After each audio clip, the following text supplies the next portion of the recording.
Oui, bonjour, Internet. Donc, tout revient à la philosophie, car pour exister, il faut penser. Alors, l'homme, cet animal métaphysique, va revenir à ses origines de toujours, la philosophie. Philosophie. Donc, aujourd'hui, on va parler de Arthur Schopenhauer, le maître à penser de Nietzsche, et on va aborder sa philosophie pessimiste. Donc, en somme, Schopenhauer est un philosophe allemand du 19e siècle, surtout connu pour son pessimisme philosophique et sa théorie de la volonté. Donc, voici quelques points clés de sa philosophie. Donc, dans son chef-d'œuvre monumental, Le monde comme volonté, comme représentation, Schopenhauer soutient que le monde que nous percevons est une représentation façonnée par notre esprit. Derrière cette représentation se trouve la volonté, une force irrationnelle et aveugle qui est la véritable essence de toute chose. Donc, comme je vous disais, c'est le maître à penser de Nietzsche. Pour lui, il y a un vouloir vivre aveugle et insatiable. Donc,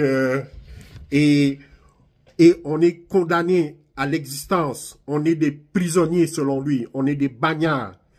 On est condamné à vivre, ce vouloir vivre aveugle et insatiable.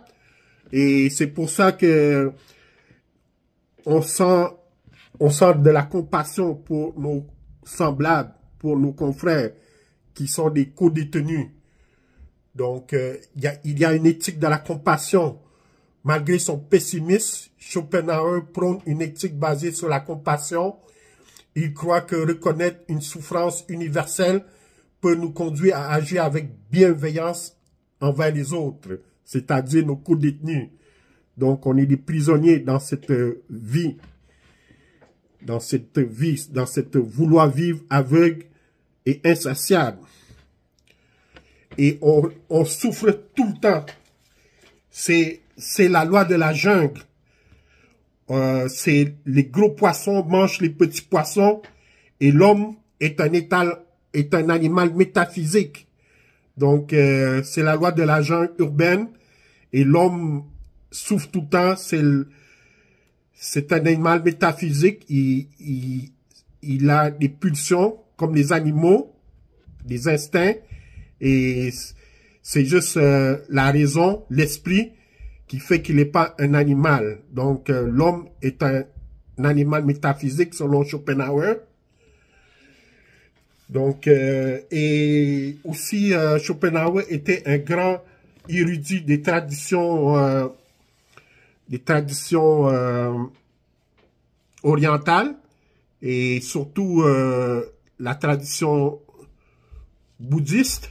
Donc, il était connu pour son bouddhisme.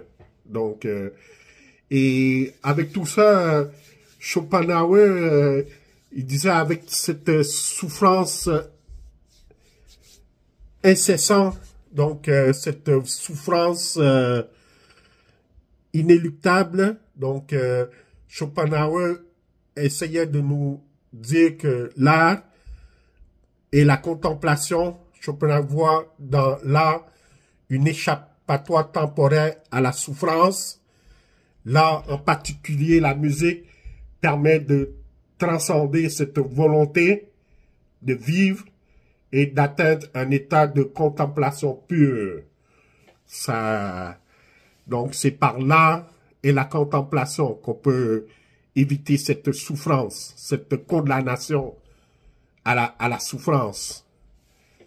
Donc, alors, il a influencé beaucoup de philosophes. Donc, il a eu une influence considérable sur Nietzsche, sur Freud et des artistes comme Richard Wagner. Donc, un grand pianiste. OK?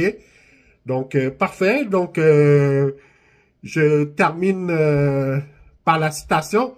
Ah oui, puis en passant, si vous voulez voir des films, parce que moi aussi, j'adore les films, vous pouvez regarder le film Barfly de Mickey Rourke.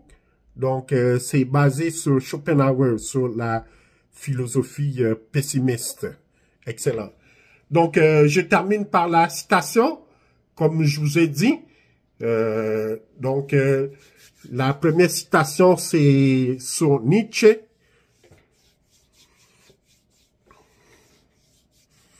Sur Nietzsche.